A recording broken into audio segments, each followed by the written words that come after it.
Liquor Talk, another edition starts now. Welcome to the men's round edition of the Liquor Talk podcast. The first men's round episode. 2026. Yes, for 2026. Happy New Year, y'all. Yeah, we're showing you what we're drinking, but hey, if you want this product placement, holla at your boy. Go ahead, slide in the DMs. We got the product placement for you. We'll break down what we're sipping on. Y'all should watch the pre-show. We broke it down for y'all, but I'm your man Victor, always holding it down here at the Moxie here in St. Pete. And to my left is my co-captain from Duval County. Hold it down. The politics expert himself is Mr. JD Jugs. How you doing today, man? I'm doing really good. What we sipping on today, Vic? Man, we sipping on a little brown liquor. Hey, y'all see the bottle, you know what I'm saying? We on a little Jack Daniels and a little Publix lemonade. Can't go wrong with it. But Happy New Year, my brother. How is 2026 treating you so far? 2026 have gotten off well. 2026, I'm starting to eat healthier. 2026, I'm about being more intentional about my time that I need for me. 2026, I'm spending even more time and building out even more plans with my lovely wife. Shout out to Sweet back at home. 26, we're not just saying that we're going to do better. We are going to do better. In 2026, the crossroads for our country, the crossroads for our state. What kind of country do we want to live in? We're going to get to all that and more on this episode of Liquor Talk. Episode what? 65, y'all. So we are hitting 400 later this year. We are going to hit 400 later this year. That's going to be in the next season of Liquor Talk because now we're in the home stretch of this season, season 9. Season 10 will be the road to 400, y'all. So we get ready to buckle up because we got a lot of things popping and a lot of shit stopping. Also, shout out to everybody that's been joining me lately because I hope y'all been enjoying the pod match episodes on Sundays. Shout out to all the January babies I know of. Shout out to Mr. Inno's Finest. He ain't here yet, but I'm going to give him a happy birthday as well. I'll tell him when he gets here.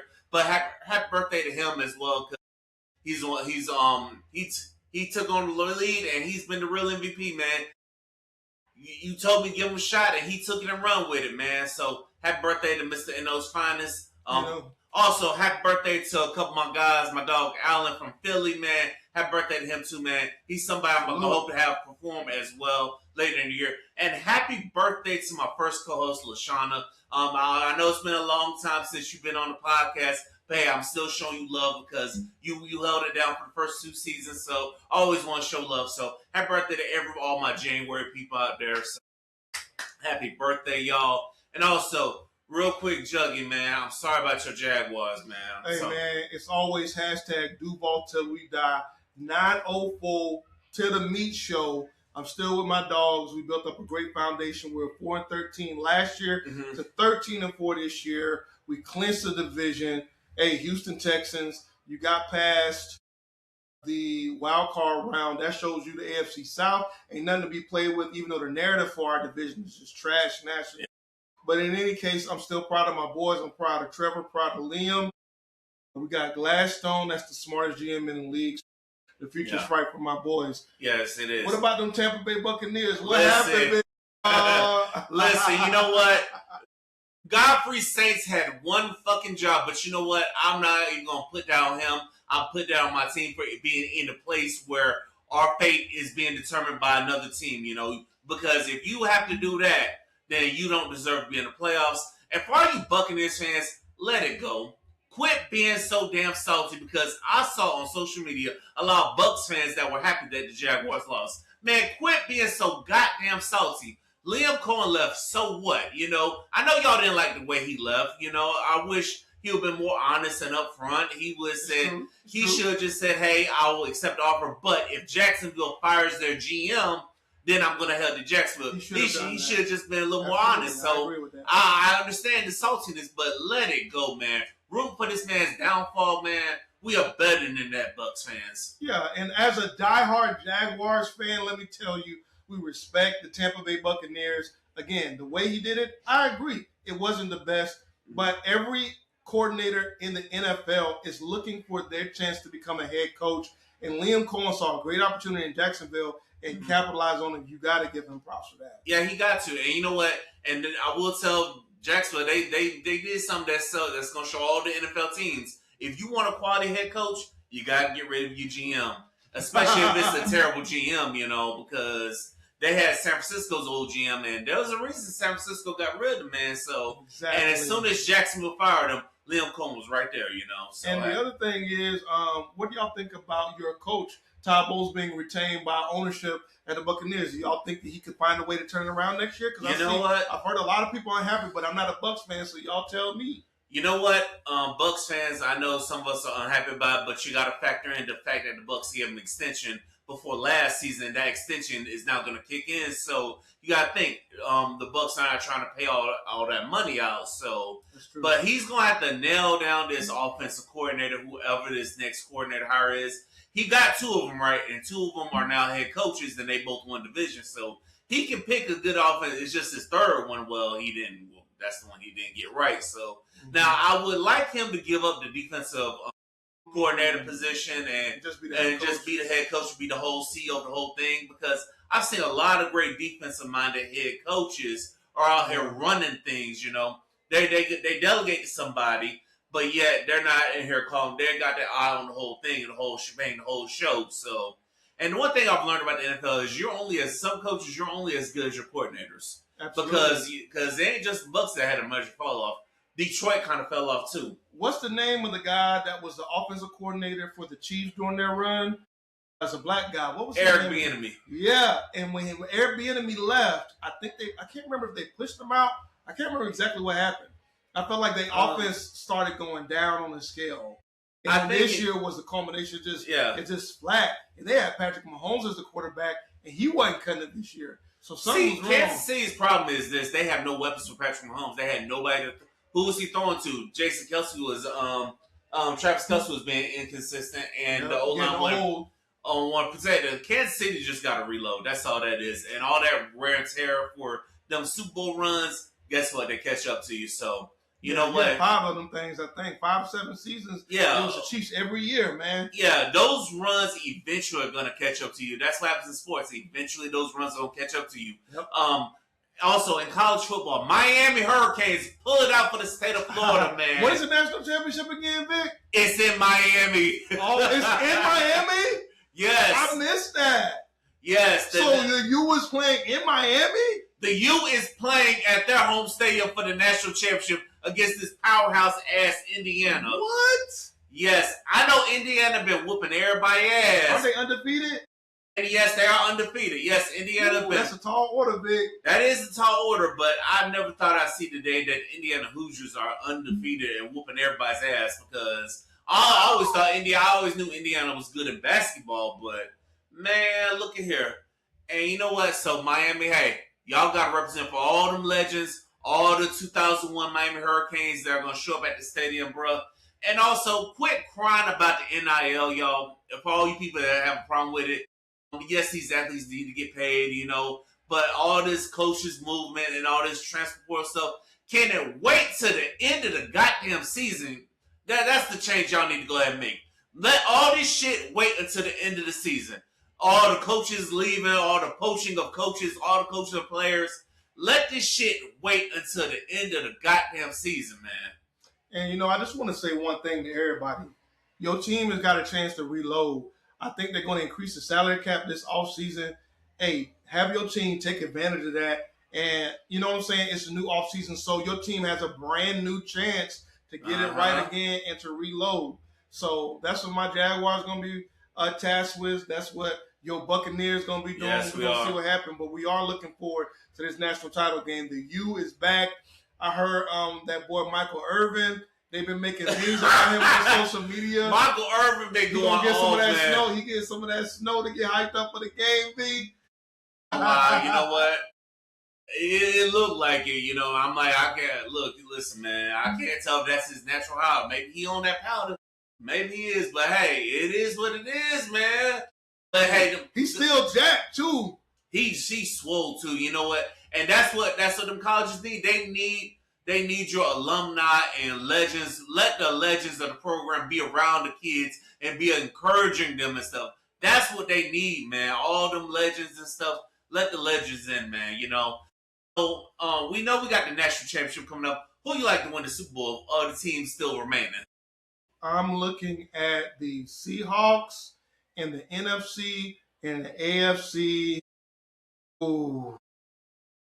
I think it's going to be the Bills, the team that beat the Jags. I think damn, dog. It's like you were reading my mind because it's like, because I literally said the same thing because I don't think Bo Nix is ready. No, I don't think any of them quarterbacks in the AFC are ready because I'm looking at Josh Allen like, listen, if this every year for you to make it happen, it's got to be this year because you're going to have to go through Bo Nix. Of course, he's young and not ready yet. And then you got the Patriots and Texans, and you got C.J. Stroud. C.J. Stroud inconsistent. Yeah, he's inconsistent. Very inconsistent. And Drake May, this is the first time we see him pop off like this. So, yeah. But the Texans got that defense for your ass, though. I ain't going to lie to you. But still, the offense, we don't know which side we're going to get. And you know what? And this ain't like the 90s and 2000s where a good defense can take you all the way to the Super Bowl, you know? Exactly. So the Patriots, I mean, I don't know, Drake May is very accurate. Sounds like somebody who used to be there for a long time. He got that same kind of accuracy. So we're going to see. They won the wild card, so we're going to see the divisional round. Are they really made of that stuff to get all the way? Yes, we're definitely going to be a really good weekend of games, man. Yes, it is. It's definitely going to be a good weekend of games. And I'm looking forward to all the Super Bowl parties and stuff. You know what? And no, I will not be watching the Turner Point halftime show. No, what the heck? Wait, yes, Turner Point got a goddamn halftime show that they're going to show during the damn Super Bowl. Are you serious right now? You're not trolling me right now? I'm not trolling you. You can look it up. Turner Point got a goddamn halftime show that they're going to air during the Super Bowl. Bro. You know what? You know what I'm sick and tired of? America doesn't have an official language. Did y'all know that? Did y'all know America don't got an official language? So what is the problem? We done had Michael Jackson, Whitney Houston. We done had Beyonce. We done had, hold on, they had Shakira at Super Bowl 54 in Miami. So did they talk about her? No. So then what's wrong with Bad Bunny? The fuck is wrong with Bad Bunny? I mean, that's not my speed, but if people enjoy Bad Bunny, clearly he made a name. Right. Somebody like him. Yeah, and you know the NFL wants the big name, the big time name. Oh, y'all won't be mad with somebody. Y'all be mad with Taylor Swift because Taylor Swift turned down the Super Bowl. Yeah, Taylor Swift turned down the Super Bowl? Yes, Taylor Swift turned down the Super Bowl.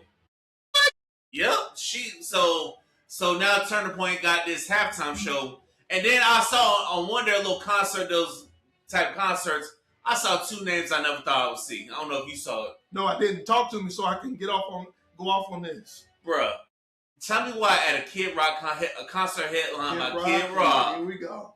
No. Wait for the black names. Huh? Two black names. Two legendary black names. One legendary rapper from Atlanta, the other one from St. Louis. Oh, no. Not Atlanta. Yes. Atlanta. One from Atlanta and one from St. Louis. I'm like, you gotta be kidding me. Talk to me. Bro, why did I see Ludacris and Nelly on this damn ad? Nigga. Are you serious? Ludacris and Nelly were on this damn ad, this Turner Point concert. You know what the last year and a half has shown us, and I say us, I mean it's the everyday people, is that these black celebrities are there for the money. Mm-hmm. Case in point, Nicki Minaj. Yes. You know what? She's doing that so Trinidad and Tobago can get in good with President Trump. I'm like, Nicki, are you already? I'm not surprised by Nicki though. This honestly doesn't surprise me by her though, because look at her husband. Isn't her husband been convicted, or at least been in court for some forms of child abuse? Yeah, so it does surprise me that she's okay with that. And, you know, if she's wanting to sell out, I'm like, you know what? So here's the thing. She said that they didn't want them to kill the Christians in Nigeria. She went to the United Nations now, okay? And right after she did that, I think it was 2 days later, the Department of War, i.e. the Department of Defense for the longest, but they renamed it to the Department of War. Department of War, wow. They inadvertently, without provocation of any kind, shot out of the water a boat from Trinidad. Oh, hell Last I checked, that's where Nicki Minaj is from. I didn't see her saying anything on social media or making a press release about that. Do you? No, it's amazing what black folks, That's your definition of a sellout right there. For everybody who want to call people quick to call people sellouts, that is your definition of a sellout right there, where you just get paid and you don't say shit about your country getting bombed and you don't say nothing. You don't say nothing. And you know what's sad?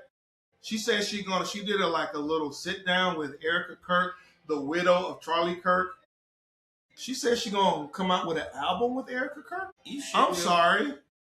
Did she say that Charlie Kirk was a handsome man? Did he? It's like as if she didn't watch what the hell. It's like as if she didn't watch what the hell Charlie Kirk talked about on his shows. Didn't he say that black women were incapable of being intelligent? Did he not say that on that show? He did say that.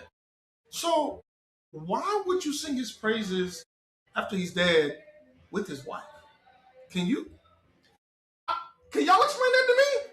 Can y'all explain that to me? Anybody listening to this at home, can y'all please write in the comments why the hell would somebody praise of this motherfucking human being who tear down people that look like you? I would never sit here and praise somebody that tore down black men. Like, unless the black man was doing some dumb shit, then we're gonna hold you accountable. Yeah, but just to tear down black men willingly, no. Or black women willingly, no. We're not doing that. I really think that one of the things that we need to do is assess what's important to us.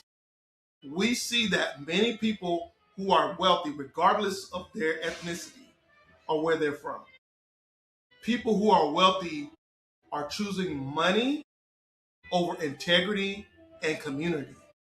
Yeah. So you, as the consumer, need to say, am I still going to that person's concerts?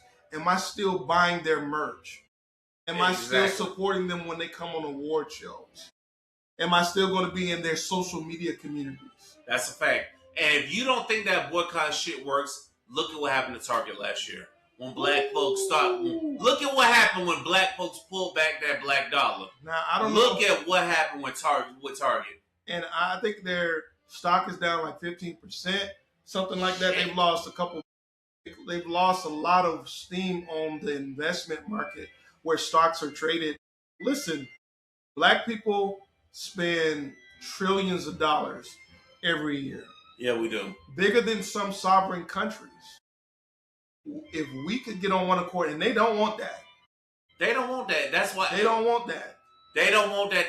Why do you think? Come on, y'all. Why do you think the Arabs and Asians always want to put their businesses where the black people are at? Thank you. Why do you think that's not an accident? They don't go to the white people neighborhoods. They don't go to the bougie white neighborhoods where where the Karens be at. They come where the niggas at. That's not an accident. It's been like that in every city. Don't believe me? Look this shit up. Look, I remember when I first came to Tampa in 2009, and I was going to school. The area around USF was called Suitcase City at that time. And the thing about it is, most of the stores, the corner stores, Asian food restaurants, even, Salem's is owned by Arabic people. Now, I'm not saying they're bad people per se. What I'm saying is, when they set up their business, their entire business model, how they bring in their family order and building generational wealth, is off of our hard-earned dollars that we barely get. Black unemployment is 2 times everybody else in this country right now. It's almost at 9%. God damn, almost at 9%. But you don't see them talking about that on CNN, CBS, ABC, and these other news networks. Yet let some black drama happen. Now that's being talked about. Let black celebrity find out that so-and-so cheating on them or something like that, and now the coach getting fired or somebody else. The black drama is what sells, but thanks about the black community, these motherfuckers are quiet, man. Yo, me and my wife was watching a documentary about the area in Arkansas. They call it the West Delta. A lot of people that think about the Delta think about the Crooked Letter State, Mississippi. Yeah. But there's a whole nother side of the Delta in Arkansas. And these people are so impoverished, and they're impoverished because of the choices that was made by the people that's in charge. Those people, you know what? Those people are like Arkansas and Mississippi. Some of those people I really don't have sympathy for, because it's like, you guys have the most impoverished land Yeah, you have a choice every year when it comes to those votes and stuff. Whether it's the midterm election or the national election, you have that choice, and every year you vote the people who don't fuck with you, who tell you what they're gonna do, but nothing. They sell you some bullshit to get your vote, and then you wonder what's going on. So, Juggy, tell me the definition of insanity. Doing the same thing over and over again and getting the same negative result. And those places in America that are very impoverished, where it's a whole bunch of racist ass white folks that want to just stay red, But yet now I see some of them crying for help or crying because of the farming this and the farming that and all these sanctions and stuff. Yo, You know what's funny, Vic, is that with money from the government, a lot of these places can be revitalized. It takes time and a lot of effort and a lot of planning and integrity. Yeah. But these places can be rebuilt. And there's a lot of land available. But guess what? If you don't have elected officials with the vision and that actually care about the communities that they say that they represent, it ain't going to happen. You got to get the elected officials who care more about the people than the damn company that's flashing a dollar at them, a damn company that'll say, hey, here's $500,000, $1 million towards your campaign. Now I need you to put this law in place. And that law or those bills directly affects their company. It affects their bottom line. It gets the sales up. Why do you think insurance is as high as it is right now? Because back in the 70s, the insurance companies were lobbying lawmakers to make that shit mandatory. And you wonder why your car insurance rates are so high. Man, and as a person that's been in the insurance industry for a number of years now, I could tell you for sure. Whoa! And Mr. 4 has just arrived in the building. In the building himself. Yes, Mr. 4. He's crashing the show, but hey, we love it. He's here, man. Hey man, how you been doing? Also, man, happy birthday. You showed up for me. You showed that you are meant to be around for life, my man, and I am grateful for it. Happy birthday, dog. I know you celebrate all year long, man. So I just want you to know I want to give you your flowers right here, man. Appreciate you are amazing. And I'm looking forward to all the shit we're going to do in 2026 and beyond, because you showed me that you are meant to be here for a lifetime. Man, even the fact that you are here right now, you showed me that, hey, because I've been doing this podcasting thing for a long time. I've had people, they have the slightest inconvenience. It is, I can't make it. I got no problem with rescheduling. That's no problem. But sometimes I'm like, I'm already in the mood to go. I'm already on go. I'm already in the mood to talk about the things and stuff. Man, look at here, man. Mr. New Orleans, how you doing today, man? First thing first. I'm trying to fuck ice, fuck anybody who supports him. Yes. Hey, I'm blessed to have you, favorite. Hey, I just want to say to my dog, we go all the way back. You already know how I feel. Who would have thought way back when we were just two kids trying to make it in community college that we'd be doing a podcast going all the way to the moon? Hey, happy birthday, man. I appreciate you. I know how much work it took for you to get here. It's not taken lightly whatsoever. It's not. Let's do this doggone thing. They say 3 is company. 3 is company. The doggone thing. What's the outlook for the New Orleans Saints? Yes. Ooh, that's a good one. We're gonna have to revisit football now that he's back. You know what I'm saying? Hey.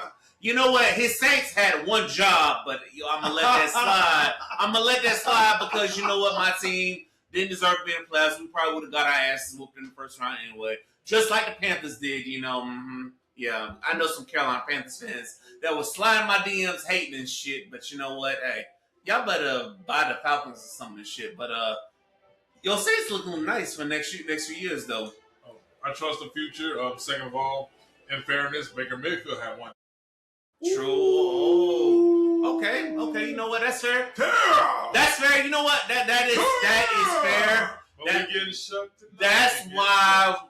That's why we fired offense coordinator right there. I don't even know his name. He deserved to be fired. Josh Grizzard, man. I hope you. Grizzard? Yes. He was like a buzzard over dead flesh during this season. You had all this firepower and you get fired. You saw what happened to the last two coordinators that did the damn thing, right? The guy had coaching gigs, and you see Liam Cohen, what he did. Yeah, he went from Duval to now we in the goddamn playoffs. Hey, educated, that shit is so funny still to this day. I'm like, from up north. I watched him do that interview. I'm like, that shit. I literally busted out laughing when I saw that. But you know what? He a damn good coach too. You know what I'm saying? So hey. And let's get one thing out the way. Anybody who got problems with Miss Lynn Jones, and that, yes, I actually know that. No, it's not. And you know what? And it's all you journalists out there who wanna come down on this lady and be like, "Oh, that take time for a question."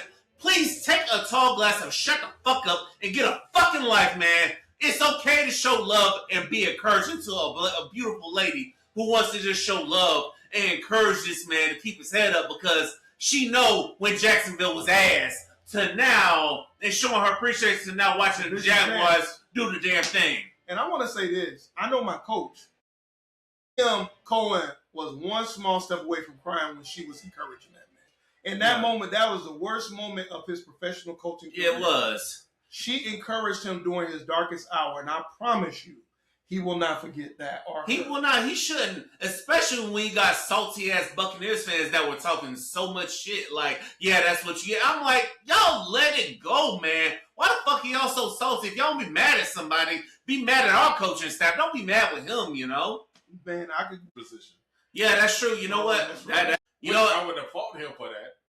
You know what? And also, I think that's a really good point. That is a really good point because I think if I'm not mistaken, I think the extension came for Todd Bowles and for Jason Light came after Liam Cohen had left already. But you know, so it makes sense. But you know what, Buck? So because I remember they did Lovey like that back in the day for this sorry ass Dirk Cutter, you know, and I really think Lovey Smith should have got another year.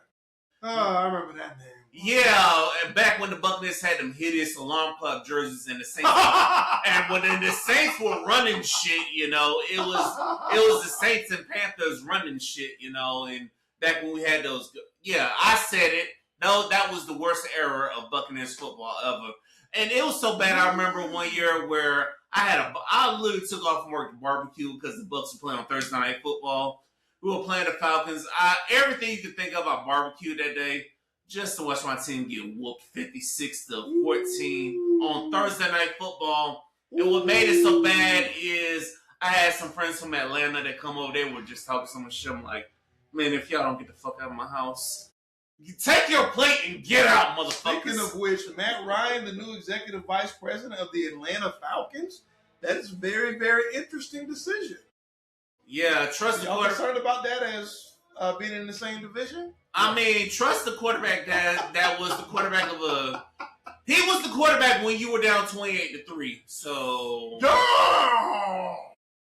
Okay, you know... Nothing else to say after that. If that's what floats your boat, you feel me? Hey, you know? I'll say this, Jeremy. You saw Matt Ryan before and after Kyle Shanahan. And I'm going to leave it at that. Ooh! Shots fired. Godfrey is not playing with the Cowboys tonight. He said, my team got a ring and y'all ain't going to talk about me. Hey, listen. His team got a ring. My team got 2. Falcons, where the fuck your rings at? What was the Falcons' final record at the end of the season again? 8-9. They were 8. They were 7-10. No, actually, no. They were 8-9. It was Carolina, Tampa, and Atlanta all at 8-9. You know what's funny about 8-9 season NFL? This is weird. 8-9 can either have you in the playoffs or you're getting fired. That was the Jaguars in 2022. Yeah, or you get fired and everybody and their mama getting fired except for you, you know. Now, the Panthers in the playoffs, then the Bucs and Falcons, they clean the house at 8-9. But what's so crazy about it is my Saints were eliminated by week 12. Somehow, some way, we were still 2 games behind first place. Really? Yeah. We were 6-10. Wait, we were 6-11. That's how terrible the NFC South was. That's why I said I trust our future. What do you think about Tyler's show? I'm a Spencer Rattler supporter. Don't be getting shut to the You know what? You know, maybe he's proven the execs right because I really believe y'all should have took Shedeur Sanders, but you know. I still would have been cool with Shedeur, but I support Shedeur. And since they fired Stefanski, I'm good. Because there should be no way. I get that the NFL, they like to entertain, they like to drive storylines. There should be no way the Cleveland Browns had more headlines than like Tom Brady back in the day, or like Patrick Mahomes, and sabotaging Shador Sanders. Yeah, just to make a point. And here's the part that's so crazy. I watched football then when I was like 6, 7 years old, that I could start memorizing. I've never heard a head coach say, "I gave you the wrong playbook." That is so stupid. I gave you the wrong play call. I never gave you the wrong. He gave him the wrong play call. Listen. It was at that moment the Cleveland Browns were like, Kevin Stefanski, get your shit and get the fuck out. You asking to be fired at that point. You're begging to get fired. They're making worse decisions than the Jaguars, and my franchise made bad decisions for decades. But the Cleveland Browns, like, if you give somebody the wrong playbook, that sounds like you didn't prepare, you didn't look, you didn't care, and you were trying to ruin this guy.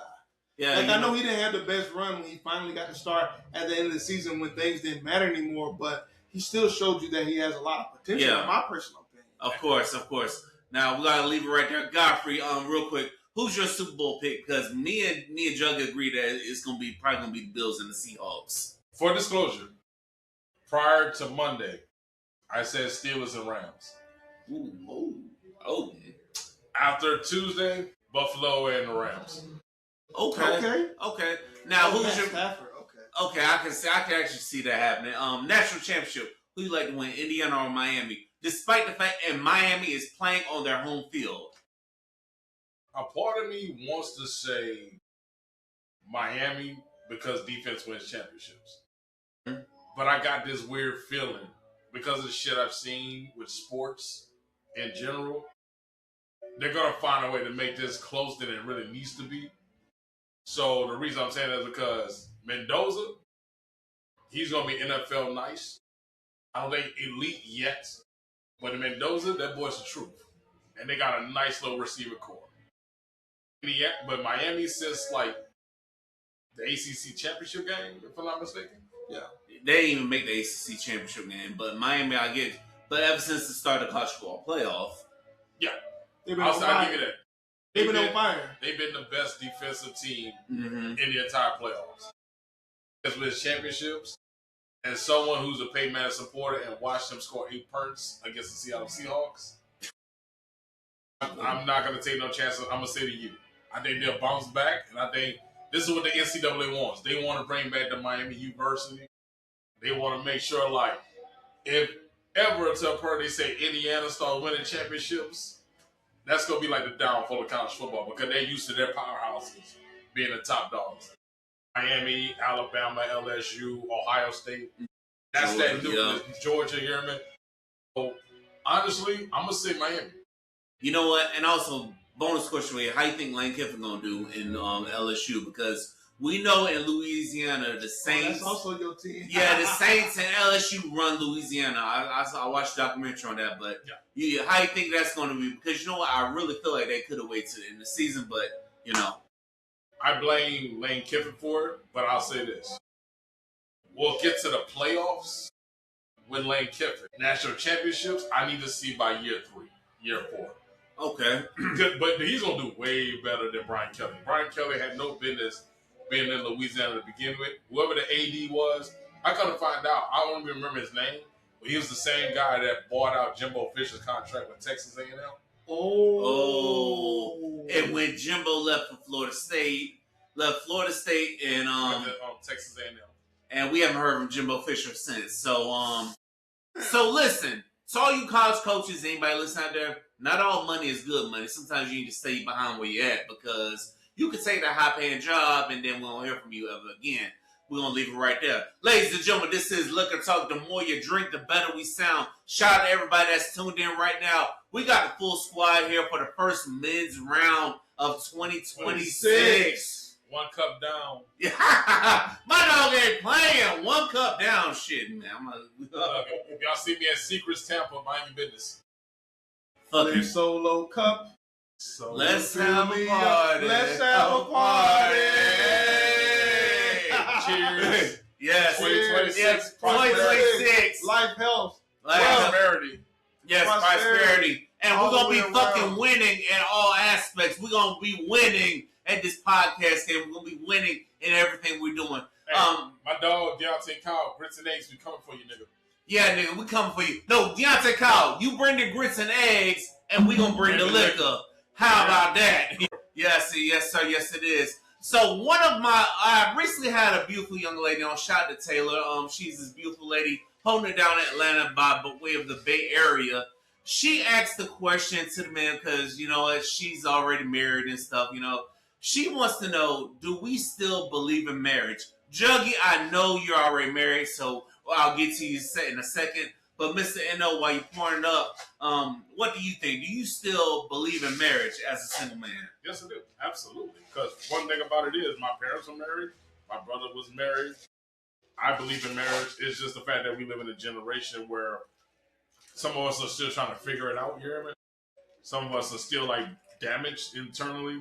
And we're all trying to, like, figure it out in the ways of life. And some of us have single, you know, some people in this world are single parents. Some people don't have a good relationship with their, you know, their parent, you know, their co-parent, there's baby mama, baby daddy, you hear me? And it's unfortunate because the ones who suffer the most are the children. And as a person that values marriage, I always give props to Juggy and his wife, you hear me? They've been together, what? 5 years. 5 years, 5 years. And I respect that. And let me give you and Crystal your flowers because, like, yo, when people said otherwise or it wasn't a good idea, y'all showed up why black love.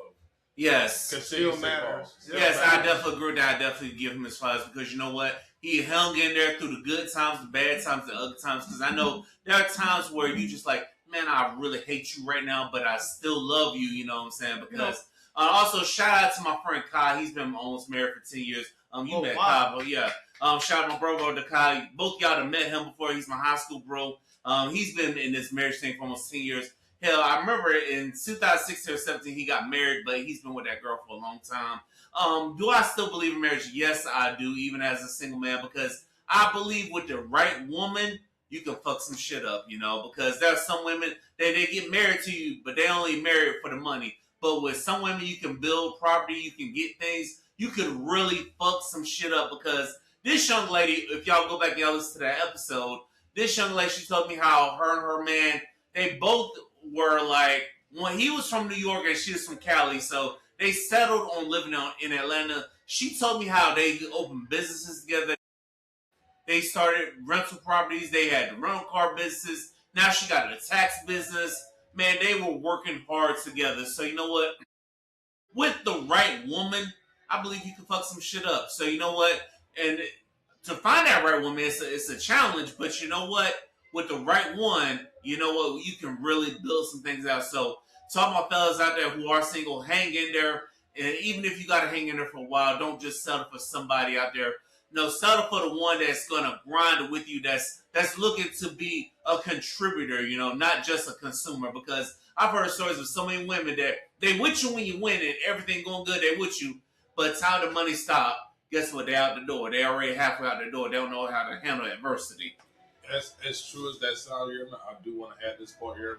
Mm-hmm. And this is one thing I want to like literally instill to our listeners, single, married, in a relationship, whatever. You know, I got a lady friend. Shout out to her. She blessed me with tickets to go see the Magic play my Pelicans. You hear me? So she knows who she is, Miss Sade.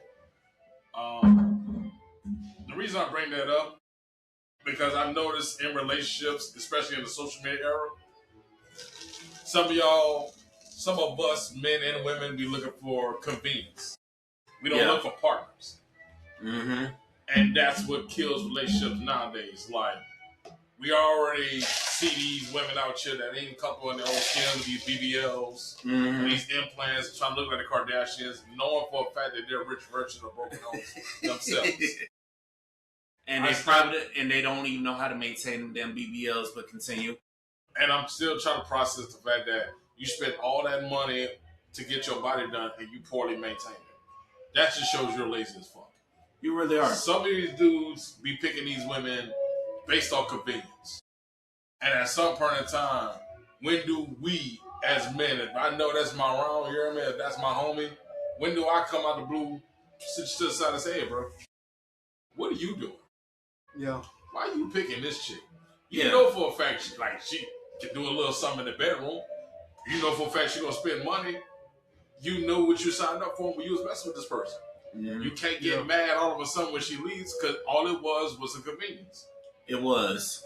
At some point in time, men need to start choosing better women and women need to start picking better men. The reason this generation is so screwed up with relationships because nobody wants to pick the right partner. They want to pick the most convenient situation. Of course. Stop picking convenient situations, and you know what? And because that's some situation I look at, I'm like, you chose this motherfucker? You know, it is what it is. So, Juggy, as the married man of the group, what are your thoughts? You know, marriage comes with a lot of things, ladies and gentlemen. Marriage means a marathon. Marriage means you're in it for long haul. Marriage means until death do you part. I think a lot of people do get married for the wrong reasons. I think a lot of people get married and they're not completely healed. They have things going on in their lives that they have not addressed or they did not bring up. A lot of people get married and they do not go to marriage counseling. And I think it is so important for every couple that is seriously considering marriage to go to marriage counselors and to get 2 to 3 couples who've been married for a long time. Humble yourself. Mm-hmm. Humble the pride and the ego that you have. It's not about social media. It's not about looking good. It's about doing what's good for you and that other person. Mm-hmm. And you need to be around people who've done it for a long time so you can see potentially where you can end up at as an example. A lot of people do not do that. I think, you know, when it came to like me and Crystal, one of the things that we had is communication. Mm-hmm. I could talk to her about anything. I could trust her with anything. A lot of people will have those red flags and don't have that when they're talking to somebody, and they'll still choose to move forward with the relationship. So nobody's going to be perfect when they get married. We're not asking you to be perfect, but make sure you go through the proper steps. Make sure you talk to people who believe in marriage. If you're not around people who believe in marriage and who are not committed to marriage and not around family members that have been married, it's going to be hard. Yes, it's definitely going to be hard. That hard. don't mean it can't be successful. You know what I'm saying? One of my parents came out of a broken home. And he's been the best father and he's been the best husband. But that doesn't mean that he didn't surround himself with a whole bunch of other people who wasn't married. So the people out there, you know what I'm saying, when it comes to marriage, do people want to still get married? Yes. So many people want to have a spouse, and it's a natural, and it's God designed for you to find that perfect person for you, not for anybody else. It's not for the Joneses, not for IG. It's not to look good. It's not just to smash. Smash is an important part, but it's not the only thing when you go to marriage. That can't be the only deciding factor. As you can see, a lot of people find a lot of people attractive. That don't mean that the situation is going to work out. That's a fact. That is definitely a fact. So it takes a lot of things to put marriage together. You have to be unselfish. I cannot stress this enough. When you've worked all day, you know what I'm saying, you get home, husband or wife, you may not feel like doing certain things.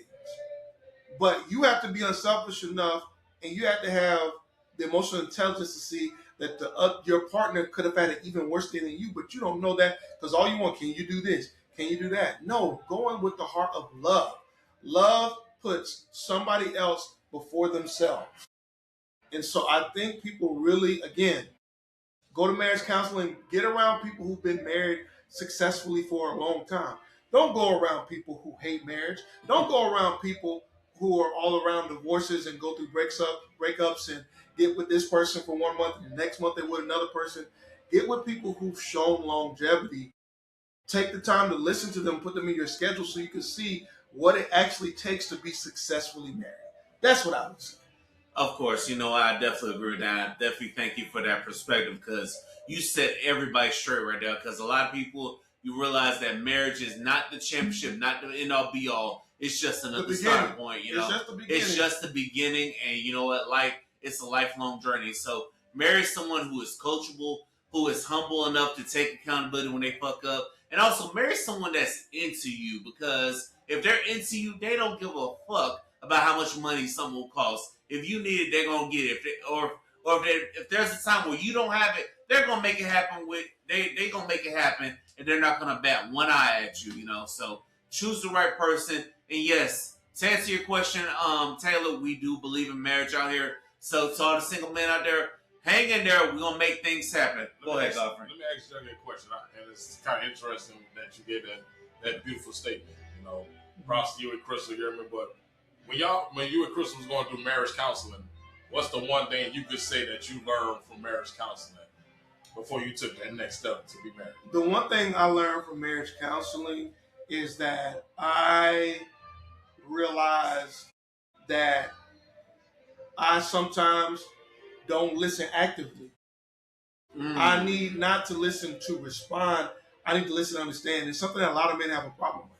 You must listen to understand what the other person is trying to tell you. It's really important. That's something I learned about myself, man. Yeah, you're not the only man that dealt with that, because I remember I had a guest on, a married couple, and the guy, he told me sometimes we listen to things to try to solve the problem instead of trying to listen to understand and be in the moment with our partner and empathize with our partner. We gotta listen to be in that moment and empathize and understand where they're coming from, because most women in there, they just want to be heard. They just want to be understood. They want somebody to empathize with them. So that's what it takes, So throw that a little bit out there. All right, fellas, ladies and gentlemen, this is Liquor Talk. The more you drink, the better we sound. This is the first men's round episode of 2026. Man, hard to believe it's already 2026, but here we are. We got to get to this, fellas. There are 7 things that they say us men fear. 7 things, basic fears of black males. We gonna get to them.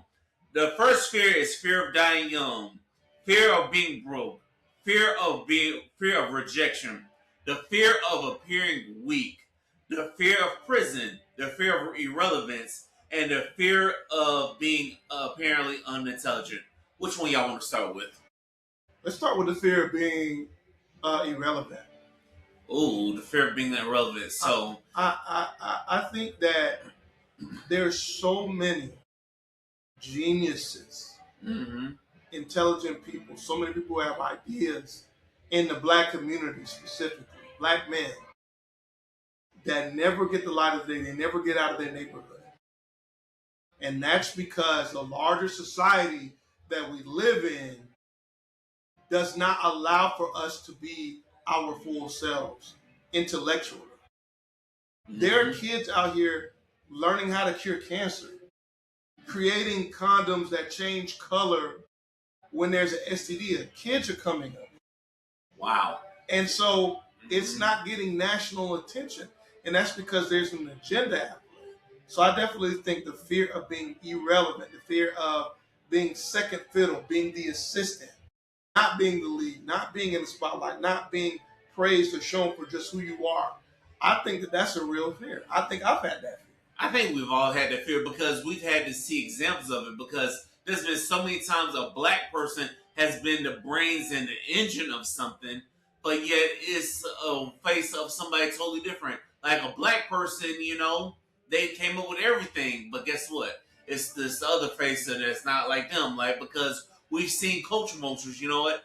Where do you think they got rock and roll from? Where do you think they got so many things from? They got it from the black community. Right. There are some white artists that admit it in the music game that a lot of their samples and a lot of things they learned from, they came from R&B and Motown. I respect them for giving their flowers, but it's a lot of ones that they stole from the black community, but they never want to give us some flowers. So I definitely feel like that's a definite fear of being irrelevant, because you know what? You have your great ideas and great talents, but to those people, how you combat that fear is you gotta be loud and be vocal with it. Even if they kill your ass, be loud and be vocal with it, because closed mouths don't get fed. Exactly. And as beautifully said as both of y'all said it, I'm working on a book as we speak. For us, for Black America. Should be finished by next month. And I had a conversation with a homie of mine. And I remember telling him there's more to life outside of your block. There's more to life than just being in your local clubs or being in your local neighborhood. there's more life. I value traveling because I have grandparents that when I tell you the furthest they ever traveled was to Mississippi to New Orleans. That's an hour and a half. Damn, that's it. I'm one of the few family members that have a passport that can really travel the world. That's important because as black people, sometimes we allow ourselves to be the short end of the stick. And when it came to rock and roll, yes, we invented rock and roll. Shout out to Chuck Berry. Long live OG Chuck Berry. But you know what happened? We let white folks take shit from us. Whether we want to admit it or not, we let these white folks fuck over us because the law was designed for them to be superior. I remember watching the recent Dave Chappelle stand-up. What blew my mind was the fact that I learned about the Mann Act. And all that was inspired by this boxer named Jack Johnson, who beat all the white opponents. And pretty much, and he said himself, I love fucking these white bitches just to piss off these white people. Damn, man. Damn. And you know what happened? Because no white person could beat that one black boxer, they created the Mann Act. For one person. Because they couldn't beat that one black boxer. So they said, we can't beat you physically. We're gonna put it in the law. So the reason I brought this up is because before I got here, before I dealt with all that crappy ass traffic and incompetence and shit, I remember literally this is Florida in general. I need to get away. But anyway, yeah, I got you on the arm. So the reason I brought this up is because I remember like asking, what's the difference between what a dope boy does with taking over an ops territory that America did with the Native Americans? Ooh. Or take a step further, or what they've done over the years. If that country has something what we want, we're gonna find a way to take it. And hashtag Venezuela. However, this is what I learned with Venezuela, but also happened with Ecuador. They annexed our states first. They went to Colorado about a year ago. Mm-hmm. There were actual individuals that couldn't even leave out their apartments because these niggas were strapped. Mm. I don't know what it was about, but it sounds to me America was trying to take the herb reserves from Venezuela. And Venezuela was like, all right, cool. We're going to pull up to Colorado. There's a whole video of a lady literally like going outside her apartment complex, seeing 3 Venezuelan folks out their front door strapped. I got to go back and look that situation up. Yeah, we might need to do a little research. The fear of being relevant is real because we're in a generation where Hattie Mayfield and Madam C.J. Walker and Annie Malone, black entrepreneurs, are not being discussed. The way we're talking about Sexy Red Dirty Ass and fucking Young Thug and Gunna and shit like that. Like, that's cool. But like Annie Malone and Madam C.J. Walker, the what is it called? The Gullah Wars, Black History, yes, the Haitian Rebellion. History. We're not talking about that shit because we're too busy trying to be relevant when we should be passing down the information to the next generation. Yes, we should, because stop letting our generation get brushed under the side just to be comfortable with some niggas that don't know no better. Put these niggas up on game. That's what they really want. You can tell them, young lady, you ain't gotta be looking like a bad bitch to be respected like a queen. A bad bitch will never be a goddess. That's false idolatry. Mm-hmm. I don't give a fuck what a nigga tell you. Don't let these niggas on social media tell you because you sharing some pictures going on OnlyFans account that make you look like a queen. No, that makes you look like a ass bitch. It does. It makes you look desperate for money. Go ahead, Joe. Yeah, speaking of OnlyFans, let's talk about the fear of being broke. Oh, yes, that is definitely a fear of being broke. Me being a political person, going back to something Godfrey said earlier. This Jack Daniels about to talk. I'm here for it, but let's go to the fear of being broke. That's why a lot of us be work. That's why a lot of us be killing ourselves working like 10 to 12 hours. You know, a young lady by the name of Dr. Kim, shout out to her. She's somebody I'm probably going to feature on the podcast sooner or later, you know. She said burnout is not a badge of honor. It's your body telling you that you need to go somewhere and rest, you know, and you need to get to rest before it's too late. So do not I know we all fear being broke. What you got to do is manage your money better. That's how you Also, alleviate the fear of being broke. But go ahead, Godfrey. I want to add on to your point. I want to put Juggy in there. I'm going to set up Juggy. At some point in time, and I saw this with this current economy, yeah, they're raising the price of $15 an hour. But you also know these job markets ain't looking for like a supervisor. They're not looking for like an upper level position. They're looking for entry level workers. So your whole fear of being broke, it's time for you to get your own business. Hello. Shout out to my homie Vic, because he the one, about what, 6-7 years ago started this podcast? Yeah. You decided, you know what, even though I got a little job on the side, but I got a little podcast that's going to set up for my future. Yeah, that's a fact right now. My dog Juggy, if he really wants to, he could be out here going to C-SPAN, talk politics, because these niggas out here need some forthright politic talk. Hell yeah. But you know for a fact, he got a little gig on the side. He got his woman, 2 incomes, take care of one household. Yeah, at some point in time, there's too many people out here trying to take care of one household that's supposed to be designed for two. We literally live in a society that's so broken that we're literally burning ourselves out trying to take care of a problem that all could be accommodated if two people take care of one household the way it was originally designed. Yes, that's how it's originally designed. So all this bullshit about, the man need to do everything and all that bullshit, y'all need to shut that noise up. And I know people out there that's going to be like, oh, you're just a broke nigga. Well, fuck you. I'm not no broke nigga. Well, let's put it this way. Before 1965, women couldn't have jobs. That's the reason why your pops and your grandpa couldn't work. So that 50-50 shit y'all talking about, your grandpa took care of this, your grandpa took care of this, your pops took care of this. Women couldn't work. Women were literally objected as servants until 1965 with the women's voting right. They treated women literally like, you gonna fuck this nigga, you gonna make that nigga baby, you gonna cook that nigga wherever he wants. If he beat your ass, you ain't saying nothing about it. Or if he got a family on the side, you're not saying anything about it. And mind you, shit was mad cheap back then. So guess what? We weren't in a society where you could make it, you needed 2 incomes just to survive.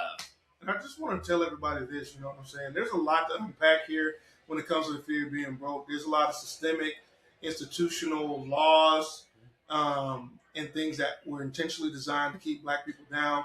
We can look no further. 2025, over 300,000 black women being fired by the federal government on purpose through Project. And that's just the tip of the iceberg in a very literal sense. But what I want to say is this. Everybody's not going to be able to get a business because they're starting a business very challenging. What we need is to go into varied fields. Everybody wants to go to college. Everybody's not going to be able to afford college. There's trade schools, vocational schools. There's agriculture. We need agricultural workers, We need agricultural workers because we need food to eat. We need good nutrition. My sister has an agricultural degree. It's working very well from an HBCU, mind you. Okay. We need people in vocations. We need people who work on electric power lines. We need plumbers. We need electricians. We need people who are in the construction business. We need people in all these areas. There's a stigma that not really our generation, but I think it's Generation Alpha, does not want to work. And the real truth of the matter is that Generation Alpha has social media and they have the internet, and they say, we don't want to work for nothing for our whole career just for you to fire us.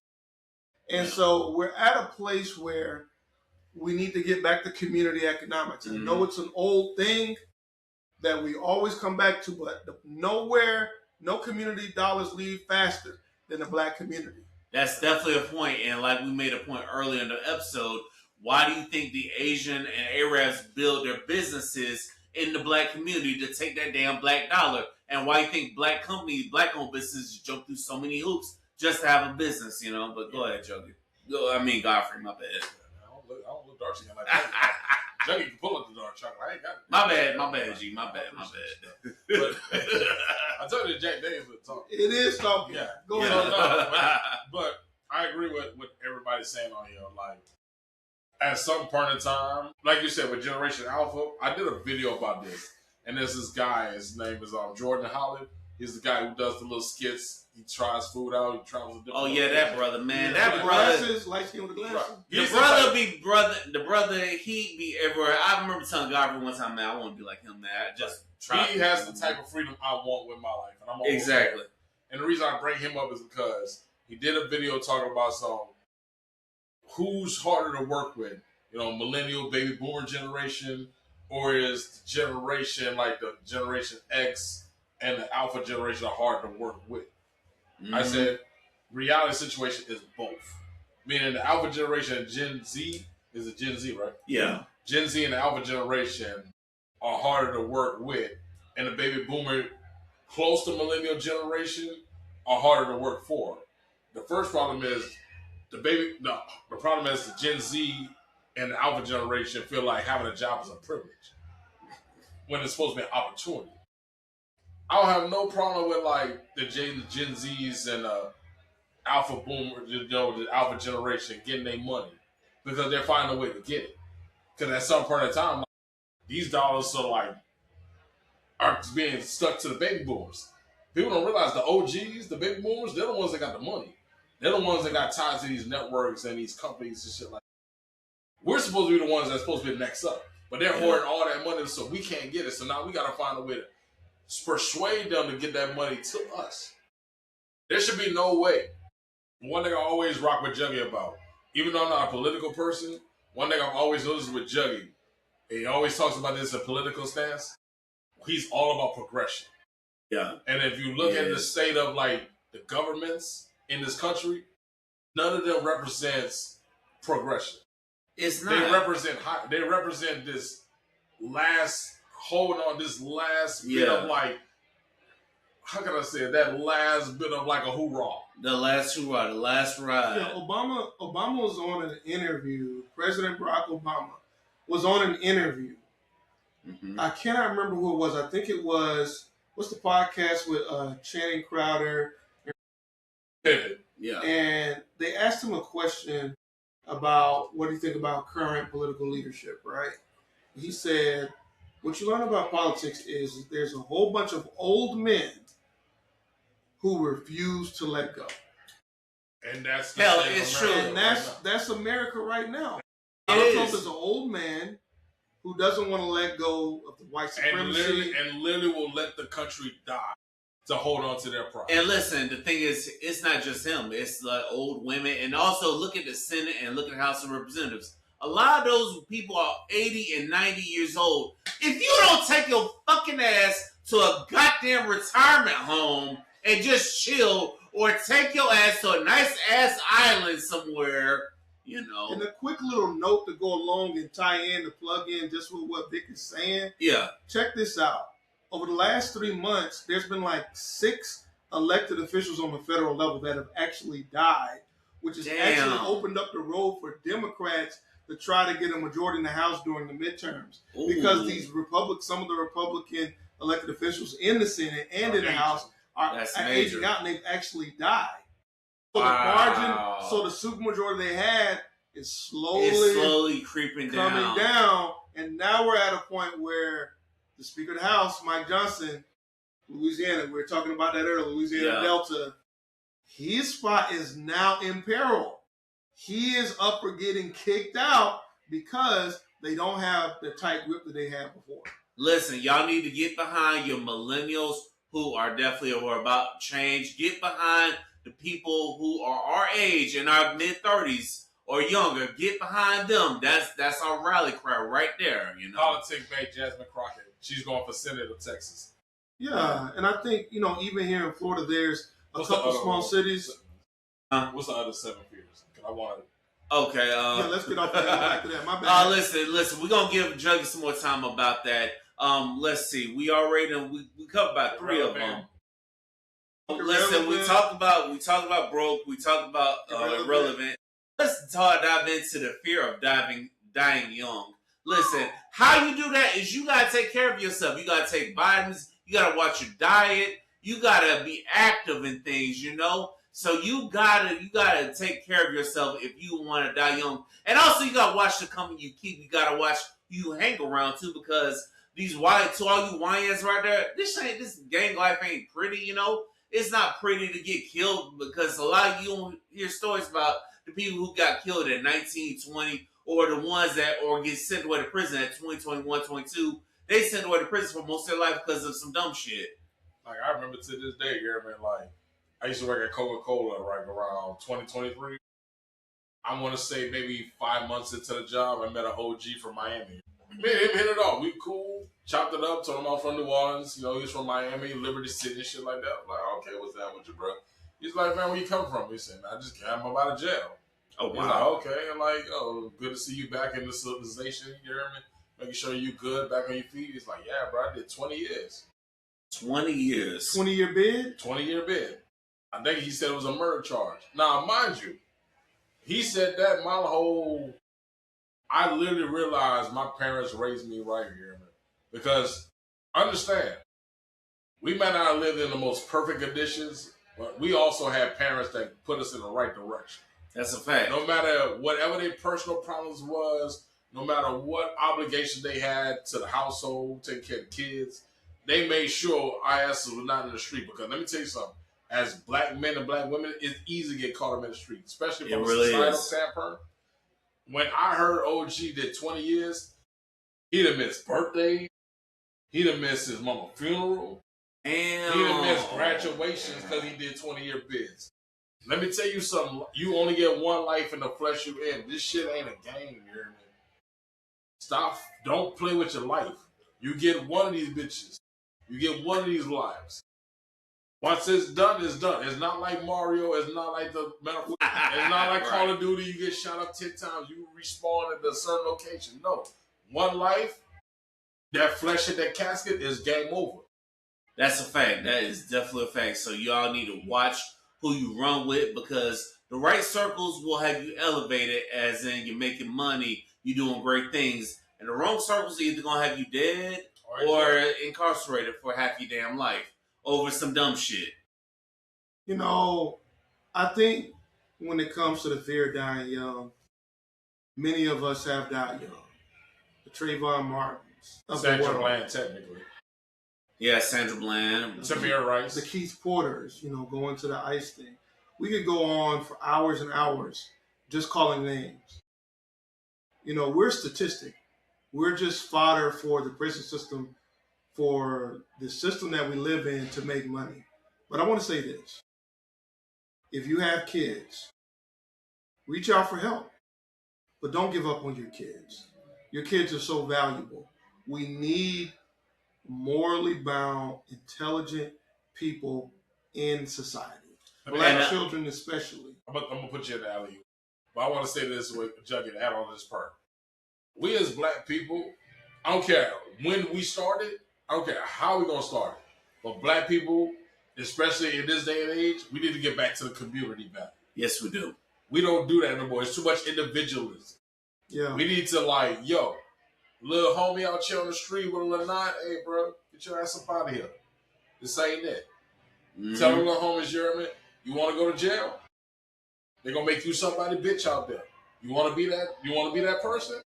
They really don't. They don't even know what that means. They really don't.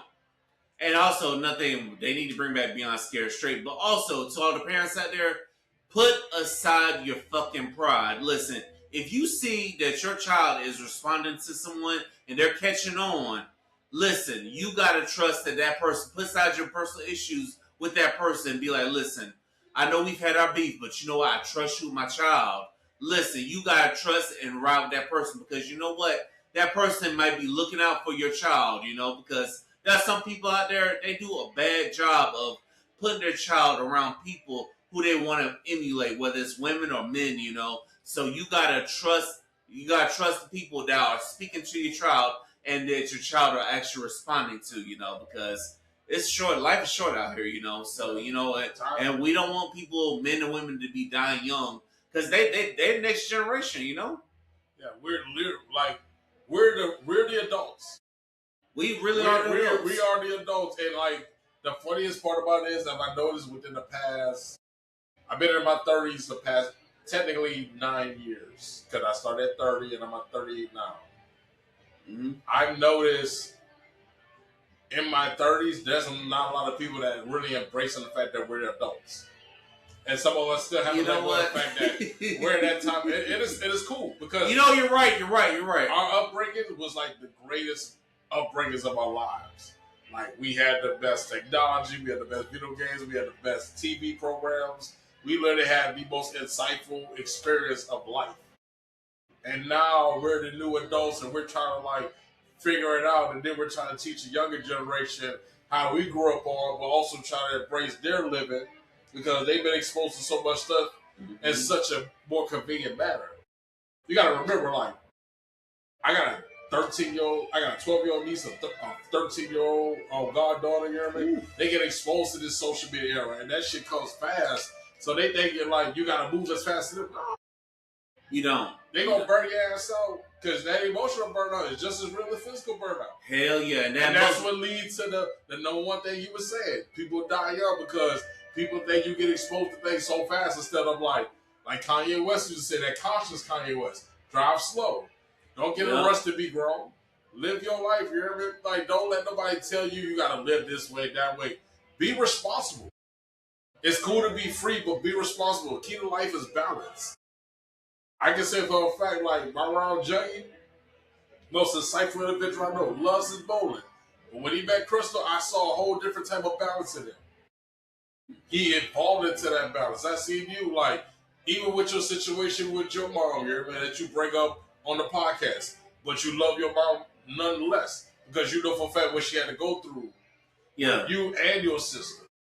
Yeah, listen, and once again, I know I shot my mom on the last episode, but happy birthday again to my mom because you know happy birthday to Mama. Yeah, listen, she's birthday. Yes, she's a not a Capricorn but an Aquarius, and you know she had to cut some dead weight, so you know it's like. Listen, I'll talk to y'all about that in private, you know, because one thing I've learned about this podcast thing, if you expose something in someone's defense, that person might get mad. So I'll probably talk to y'all about that in private, you know. Respect. So, the next fear is fear of being in prison. Well, this one's simple. Don't do dumb shit to attract the fucking police. It's just that simple. Don't be murdering people. Don't be carrying drugs. You know, have your shit legit. Whether it's you know, your license and all that shit. Don't be doing shit to attract the police. That should be the fear. That should alleviate the fear of prison. Whether it's scamming or whether it is. Just live by the law, and that should alleviate the fear of prison. What y'all think, fellas? You know, I think when it comes to going to jail or going to prison, some of it you can't control. How many people have been exonerated by the Innocence Project over the last few decades? Had nothing to do with the crime and were arrested because of their skin color. So sometimes there's nothing you can do. But I will say that for a lot of us, you know, we go back to the fear of being broke. It ties directly into this. Mm-hmm. You end up getting activities. You start scamming. Yeah. You know, we got the rise of people like the Cardi B's. I think is it City Girls down in Miami. You know, they popularized. Who are not talking today, but continue. Yeah, they popularized, you know, scamming and doing these different rackets and stuff like that. Racketeering. You see what Fonnie Lewis and them tried to do to Young Thug, you know, with the RICO charges. Yeah. It's not worth being detained. It's not worth getting a record. You don't have the money to go to court. I promise you. Listen, there are so many legal hustles. Be creative. You know, talk to some white people even. If they're kind, they'll be enough to tell you what kind of industry they're in. Because one thing I know about white people, they love keeping good jobs hidden in the way for black people. Not because they're necessarily doing it overtly, because that's their natural thing, because they be having these really good ass jobs. And they just don't want to tell anybody about it. Yeah, of course. They don't want to lose their position. So they don't want to lose their position. And also, you got to learn how to network with white folks. Elijah Muhammad talked about that in the book. What's that book?